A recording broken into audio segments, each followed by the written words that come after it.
सदाशिवसमारम्भां शङ्कराचार्यमध्यमाम् अस्मदाचार्यपर्यन्तां वन्दे गुरुपरम्पराम्। हरिः ओं श्रीगुरुभ्यो नमः। हरिः ओं.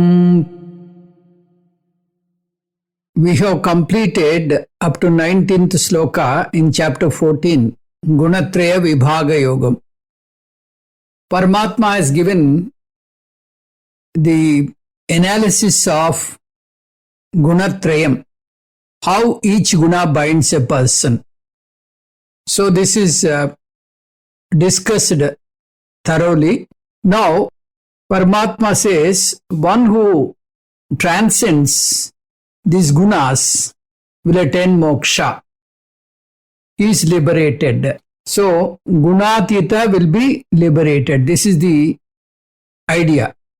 So, in this direction, we have already covered one sloka, that is sloka number 19.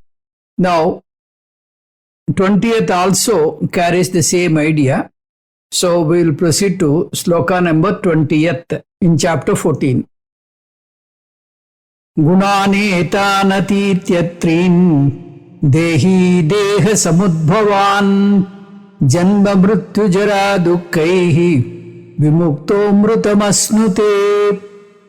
Atitya, having gone beyond, etan trin gunan, these three gunas, deha samudbhavan, which are the cause of rebirth, punarjanma. Dehi, a person, vimuktaha, becomes free, becomes liberated. Janma mrityu jara dukkaihi, from death, from old age and from sorrow. Asnute, he attains amrutam, immortality. Etan trin gunan atitya teha samudbhavan dehi vimuktaha bhavati. Janma mrityu jara dukkaihi asnute. Saha janma mrityu jara dukkaihi asnute. Saha amrutam asnute. Saha janma mrityu jara dukkaihi vimuktaha bhavati. Saha amrutam asnute. Having gone beyond these three gunas, which are the cause of rebirth, a person becomes free from birth-death cycle. He is free from death and he is free from old age and sorrow.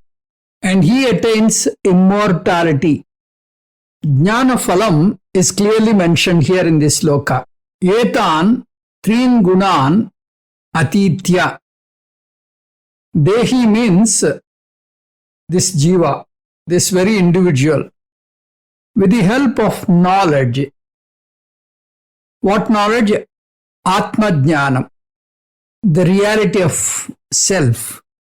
One learns to disidentify from these three gunas. Atitya means transcending, shifting. Here transcending can be understood as disidentifying from these three gunas. And three gunas represent three sarirams. Sariratrayam, and also Pancha Koshas. In short, the entire Anatma.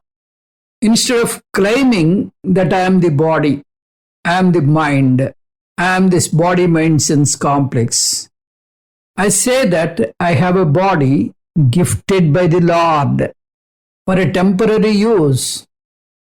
And what is the purpose of this temporary use? Not for eating. The body is given by the Lord, that too, the precious human body is given to me by the body for gathering the knowledge, the self-knowledge, Atma Jnanam. What is Atma Jnanam? I am not the body. I have the body for my temporary use. This is called Atitya. In Taittiriya Upanishad, we have seen Etamannamayamatmanam upasankramati etam pranamayam atmanamupasankramati. Atitya means upasankramya. And all these three gunas belong to what? Deha samudbhavan. So Deha samudbhavaha means karanam. Deha means body. So Deha samudbhava means the cause of this physical body. The cause of the body means the cause for janma. Because janma is defined acquisition of new body. Therefore, the three gunas have given me this very body. And three gunas alone will give me next body also. And what type of body will be given will depend on urdhvam gachanti sattvastaha. Sattva-guna will give me higher body.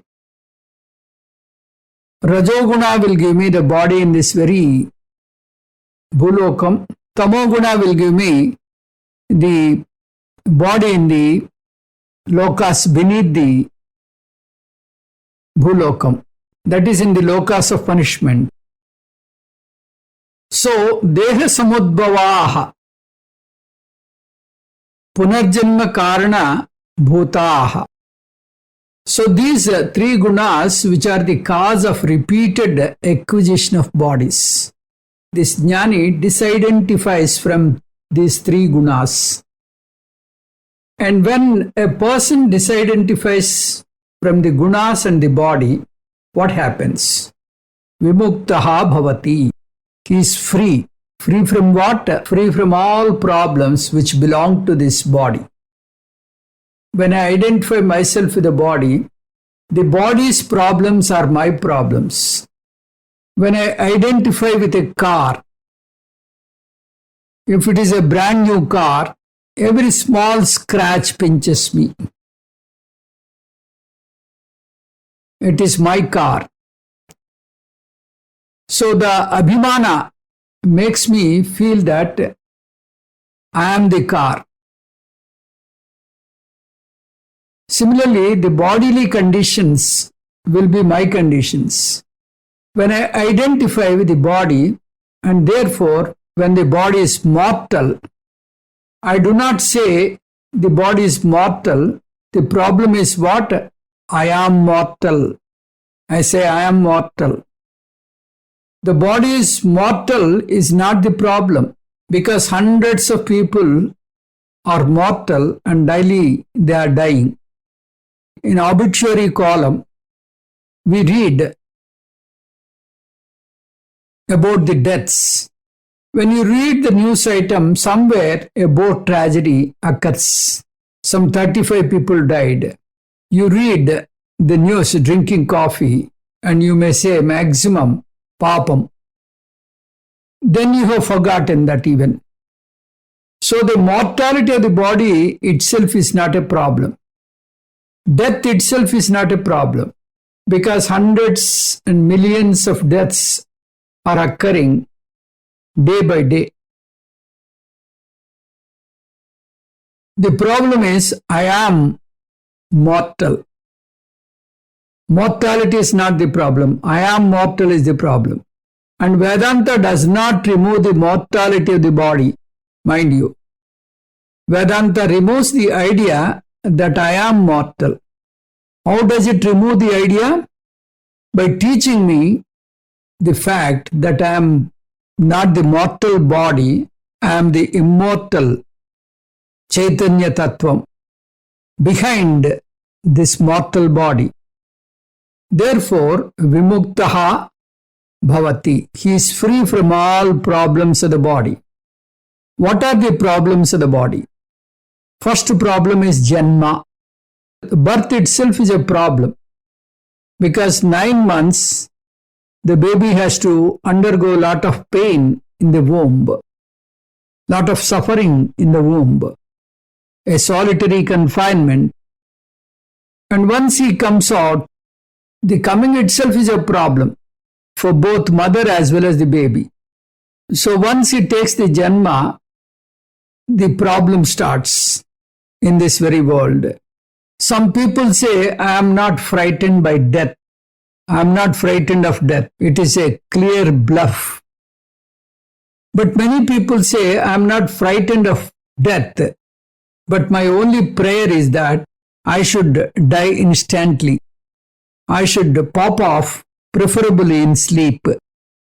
So, those people who say, I'm not afraid of Maranam, they are afraid of Jara, old age, and all the consequent problems. I need not describe and cause a fear in you. You all know this thoroughly well. These are not problems, really speaking. The body being born, growing, decaying, and dying. They are natural process. Just as heat is the nature of fire, it is swarupam of the fire. Similarly, the cold is the nature of ice. Similarly, vikaraha is the nature of the body. The body has got many vikaras. Asti, jayate, vardate, viparnamate, apatshiyate, vinasyati.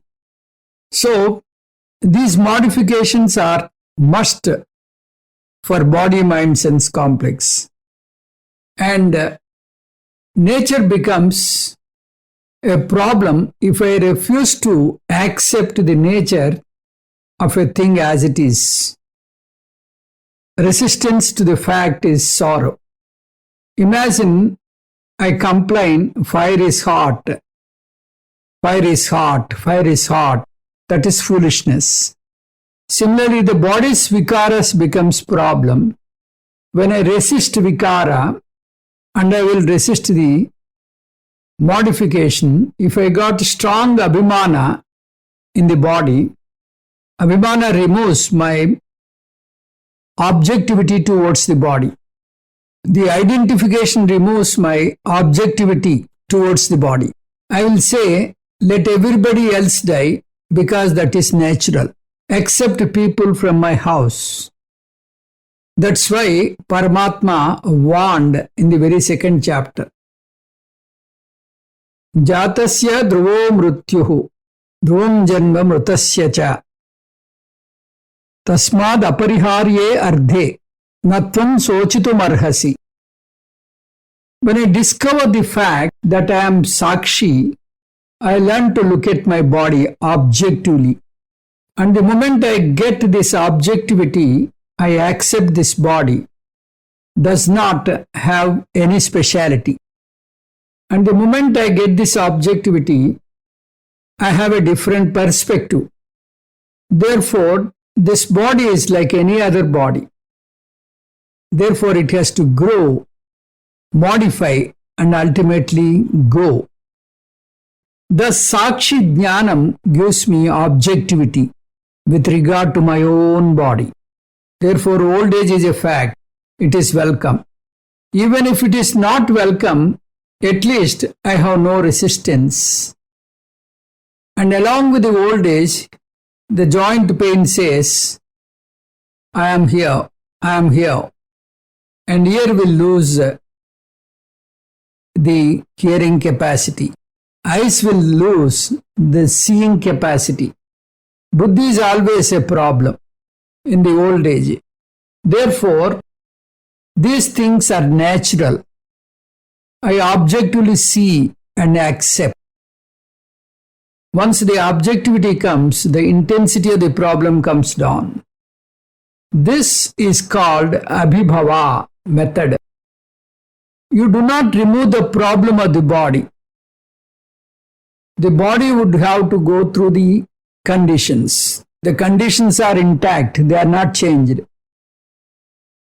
But you develop a different perspective. And from this new perspective, the problem will not appear to be major tragedy in the life.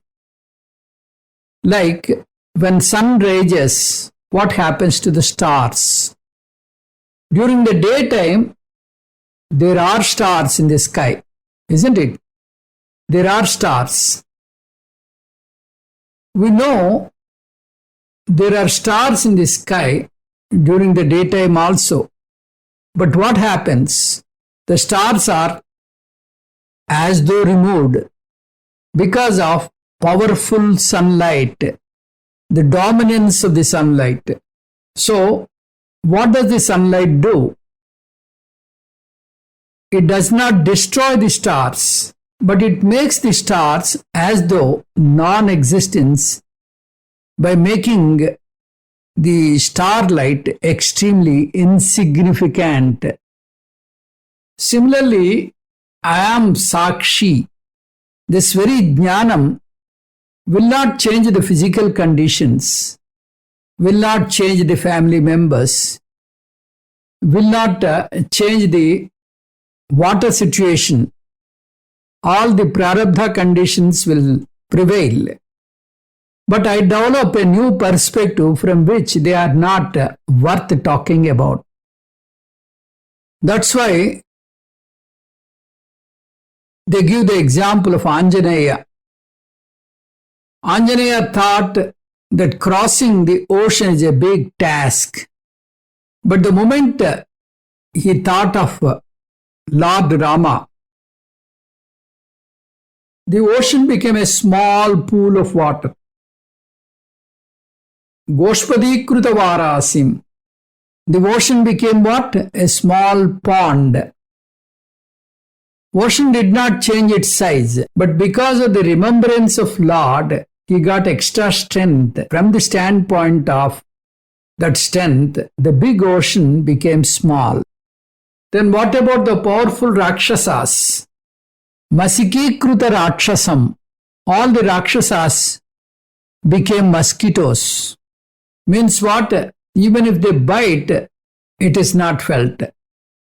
Destroying the mosquito, what preparation we require? We don't require any preparation.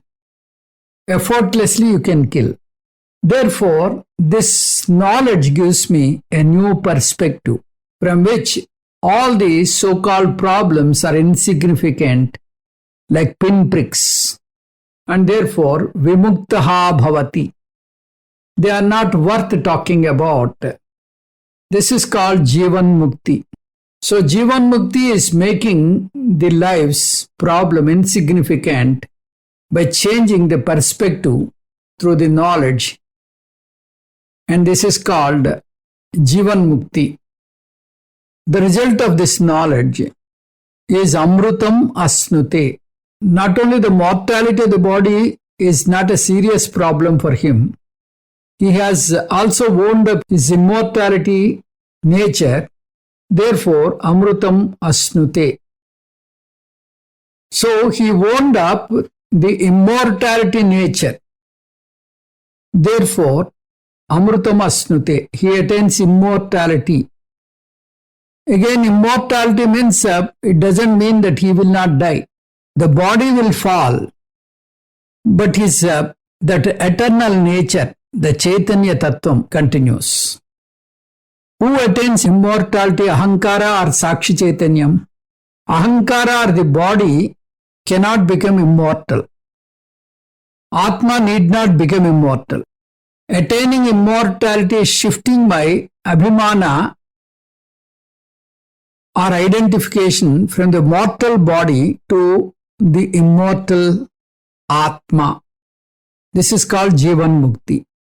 This is called Gunatitattvam. Therefore, Jnani is called Gunatita here in this chapter. So we will proceed to Sloka number 21. Arjuna Vacha Kailingaihi Trin Gunanetan Atito Bhavati Prabhu Kimachara Kadham Chetan Trin Gunanati Vartate. Arjuna Vacha, Arjuna asked, O Lord, Kaihi Lingaihi, with what characteristics? Atitaha, who is beyond. Etan Trin Gunan, these gunas, Bhavati, appear. Kimacharaha, what is his conduct? Cha, and Katham Ativartate, how does he go beyond? Etan Trin Gunan, these three gunas. He Prabhu, Etan त्रीन् गुणान् अतीतः जीवः कैः लिङ्गैः ज्ञातः भवति? सः किम् आचारः? सः च एतान् त्रीन् गुणान् कथम् अतिवर्तते? Arjuna asked, O Lord, with what characteristics who is beyond these three gunas appear?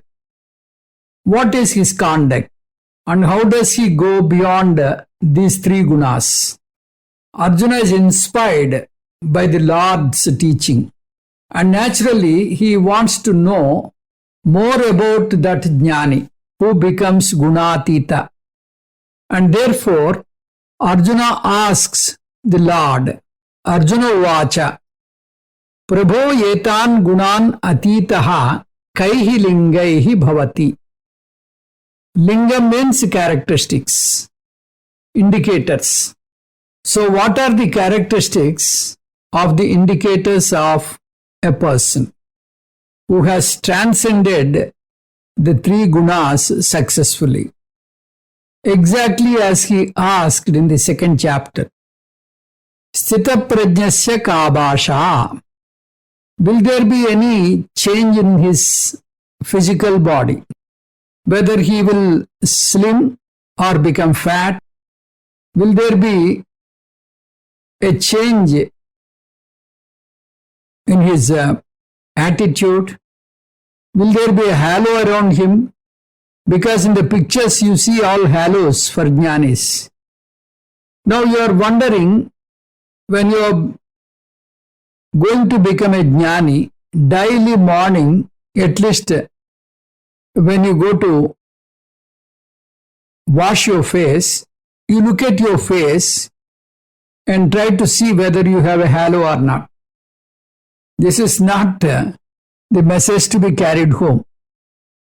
Will I develop some extraordinary siddhis? These are all misconceptions. So, people think that jnanis can read the mind.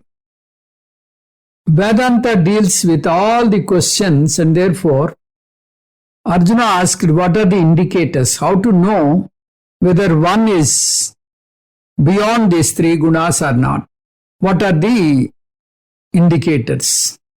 Kaihi lingaihi gunan atitaha. Gunatita jnani, with what indicators does he exist? The second question is this. This is the first question. The second question is, Kim acharaha? How does he conduct himself? How does he relate to the people? How does he interact with the people? Because a jnani also lives in the same society. Therefore, will there be a change in his language? Will he start talking in Sanskrit all of a sudden? Katham, how he behaves. In the second chapter, Arjuna asked, how will he walk? Will he walk specially? Is there any catwalk for him?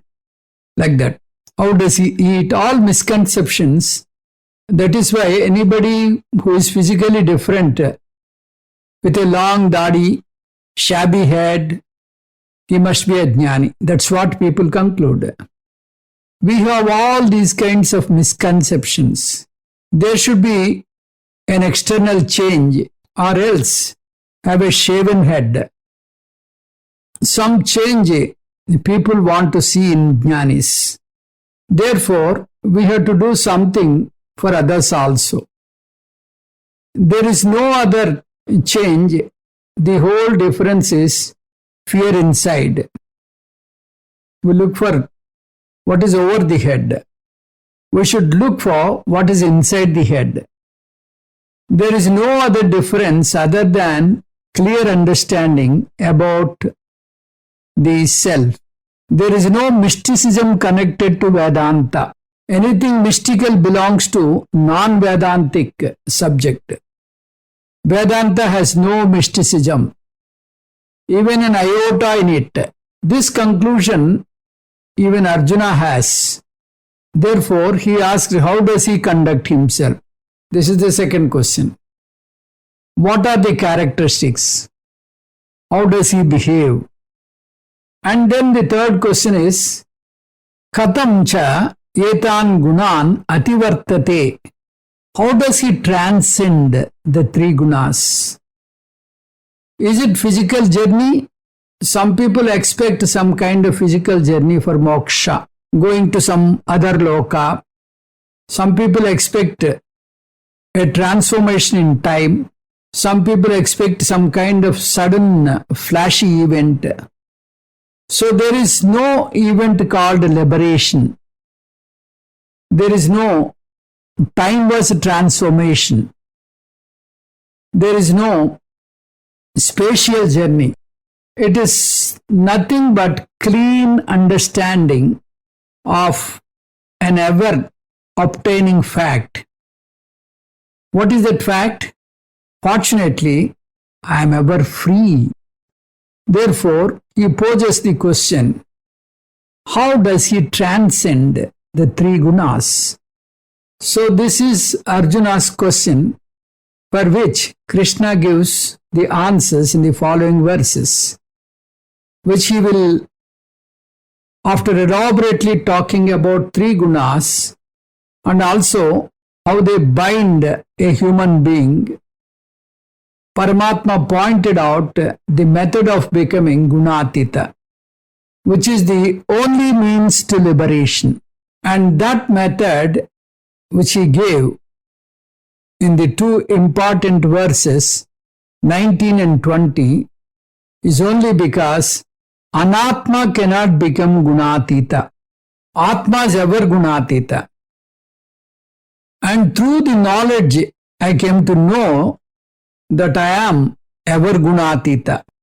And using Saguna Anatma as a medium of transaction, and when this much was taught by the Lord, Arjuna raised a question in the 21st verse. In this question, we have seen three parts.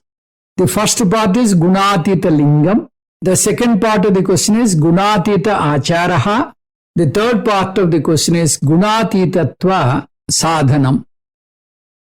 Gunatita Lingam means what is the indicator by which I can know whether I have become Gunatita or not. The second is Gunatita Acharaha, the way of the life, the conduct of the Gunatita Purusha or Jnani. This is the second part. The third part is Gunatitatva Sadhanam. Sadhana means by which one can become Gunatita. So Linga, Acharaha, Sadhanani are the three questions for which Lord Krishna gives the answer in the following verse. We will see that. Sri Bhagavan Vacha Prakasancha Pravrittincha Mohamevacha Pandava Nadveshti Sampravruttani Nanivruttani Kanchati. Sri Bhagavan Vacha, the Lord said, Pandava, O Arjuna, Nadveshti, he does not hate. Prakashamcha, the brightness. Pravrittincha, activity. Evacha, moham, delusion. Sampravruttani, as they rise. Na kanshati, nor does he desire. Nivruttani, as they withdraw. He Pandava, Prakasamcha pravrittimcha moham evacha sampravruttani nadveshti nivruttani cha kanshati. The Lord said, O Arjuna, he does not hate brightness, activity and delusion as they rise, nor does he desire them as they withdraw. In the first two verses, that is 22nd and 23rd, Krishna answers the first question, Gunatita Lingam. In the next two verses, 24 and 25, Krishna talks about Gunatita Acharaha, the conduct, and then in the 26th verse, Krishna answers the last question, Gunatitatva Sadhana. So, two verses to answer the first question. The 2 verses to answer the second question. 1 verse to answer the last question. This is the scheme. But in the indicator to know whether I am Gunatita or not, Paramatma says, Gunatita is one who is detached from his own body, mind, sense complex, who is not having Deha Abhimana. So Gunatita is one who is detached from his own Sariram. Therefore, he enjoys to look at his own body, mind, sense complex as a part of the world. Therefore, he enjoys an objectivity with regard to his own Deham. So this objectivity, freedom from too much worry and anxiety with regard to one's own body, mind, sense complex is the indication of Gunatita. This is one indication. That means he develops an objectivity towards his own body. This is one indicator. This Jnani is Gunatita because of his very source of sadhana, enjoys a better health at the body and mind level because he has gone through Karma Yoga sadhana, Upasana sadhana, etc. Therefore, his mind is predominantly sattvic in nature. A Jnani's mind is predominantly sattvic, which he attained through sadhana. And because of the very same sadhana, Jnani has got strong mind. Jnani has got a refined mind. And Jnani has mind which is free from violent reactions. In fact, that is the definition of Sattva Pradhana mind. Therefore, the reactions are less to the life's situation. And even if there are reactions in the mind, they are milder. Even if they are milder reactions, he has got the capacity to recover by himself quickly. Thus, a Jnani enjoys a healthy mind. But a Jnani knows that even if I enjoy a healthy mind as a result of sadhana, there is no possibility of 100% healthy mind at all. Just as there is no possibility of health at physical level, no mind can be 100% healthy at the psychological level also. Therefore, Jnani accepts the fact that his mind is generally healthy. But his mind also is subject to fluctuations of the 3 gunas. When the mind is subject to disturbances or fluctuations, he doesn't violently react or get upset. Therefore, he has got objectivity with regard to his own mind. The mind has got certain problems which are generally feeble. With regard to those problems also, Jnani has got healthy response. What do we mean by healthy response? He is neither too indifferent nor inactive. If the mind has got certain problems, he is not going to be indifferent. At the same time, if the mind has got certain disturbances, he is not going to be overactive. Therefore, he is aware of the mental situation. He enjoys improving the mind all the time, remembering the fact that improvement of the mind has nothing to do with his Purnatvam. He enjoys improving the mind. He enjoys making the mind more and more healthy so that life is good for himself and others.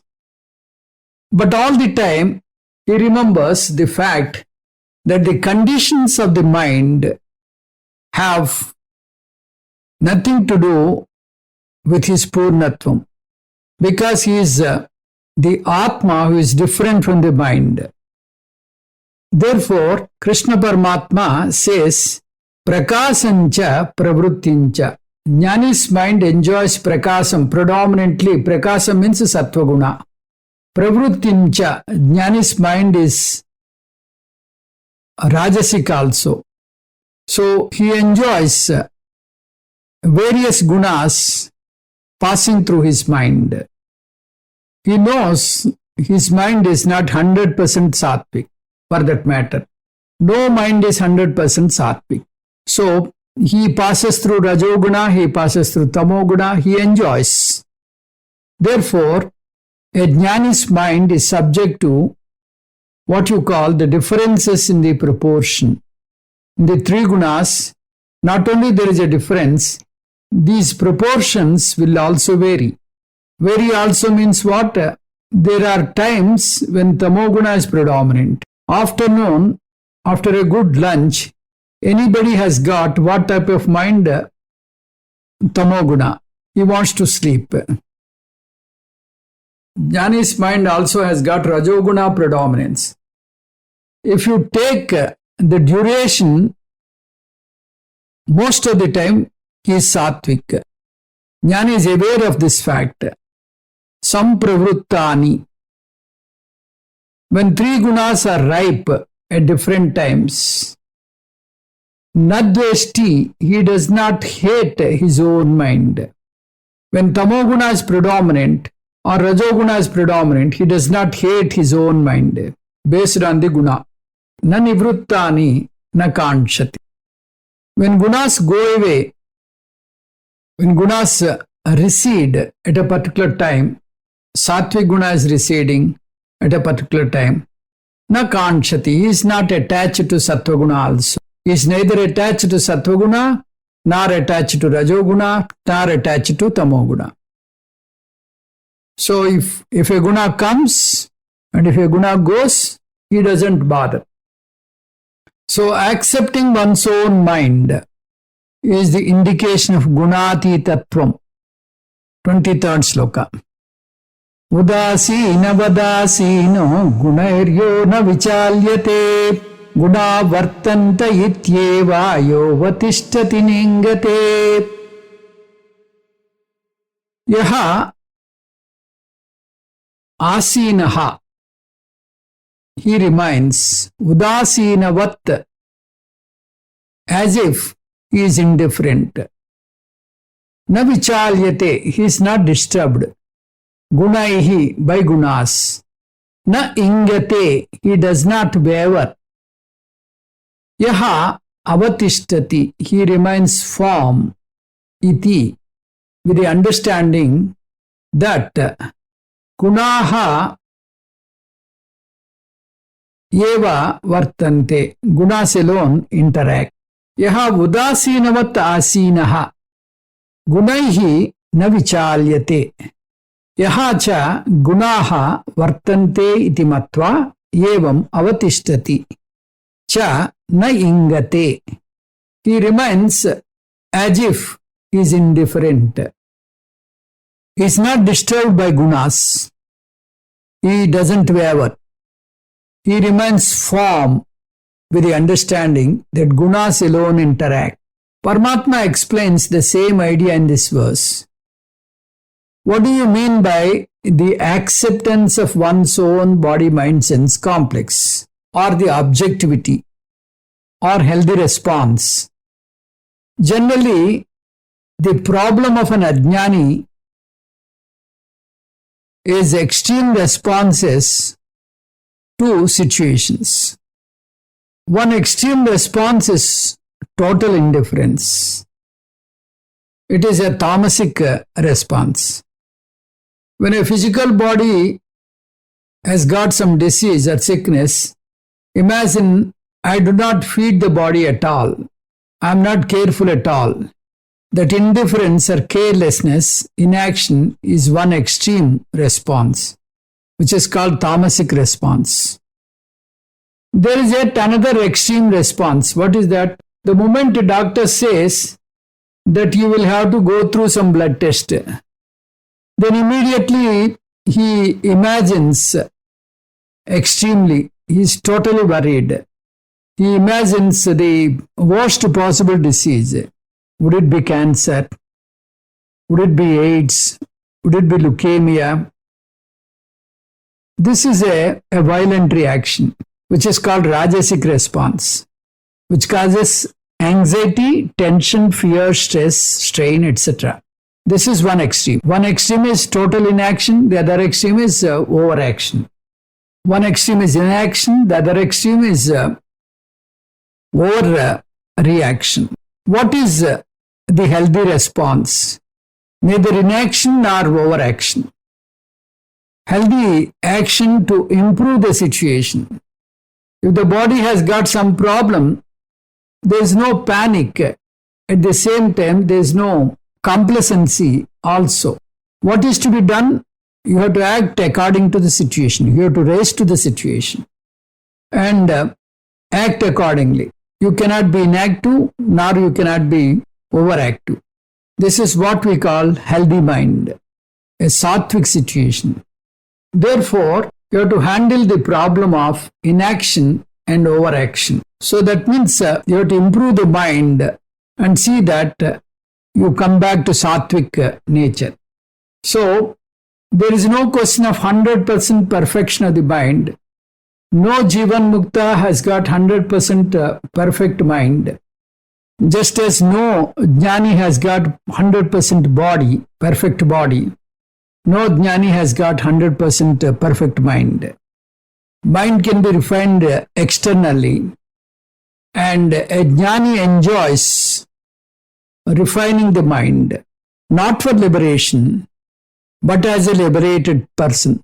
This is not for liberation, but as a liberated person, he enjoys refining his mind. As an ever-liberated Atma, I enjoy the game of refining the mind objectively.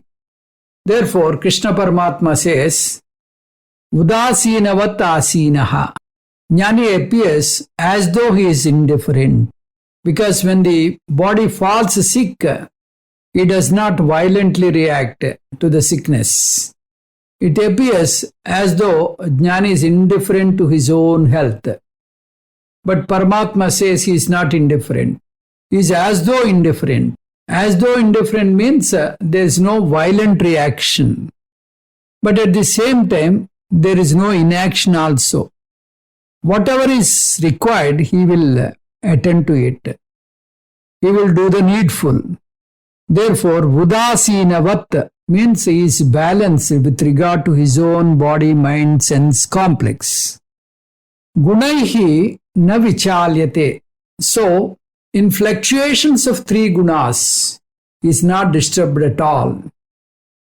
So, whether the mind is sattva pradhana, rajo pradhana or tamo pradhana, is not going to be upset because he knows the mind cannot be 100% perfect. So, he always tries to keep the mind in a refined condition. But all the same, he is detached. Therefore, gunaihi, because of three gunas, na vichalyate, he is not shaken, he is not influenced. What is his attitude? Guna vartante. Everything in the creation has three gunas in different composition. My own mind has got three gunas, no doubt. Due to my sadhanas, I have made it predominantly sattvic, but even then there are moments when it is rajasic. He is heavily rajasic. He feels that his mind may hurt others. He will withdraw so that he does not disturb others. Gunaha eva vartant. These gunas will be there. And these three gunas will also fluctuate. Iti eva, with this knowledge, avatishtati, he remains balanced. Without self-criticism, without self-judgment, without low self-image, he remains with a balanced mind. Na ingate means not disturbed. Na vichalyate is balanced. So, this objectivity with regard to one's own mind and body is the indication of Gunatita or Jnani. So we will learn more in the next class. Om Tat Sat Sarvam Sri Krishna Arpanamastu. Om Purnamadah Purnamidam Purnat Purnamudatyate Purnasya Purnamadaya Purnamevavasishyate. Om Shanti Shanti Shanti. Harihi Om Sri Gurubhyo Namaha. Harihi Om.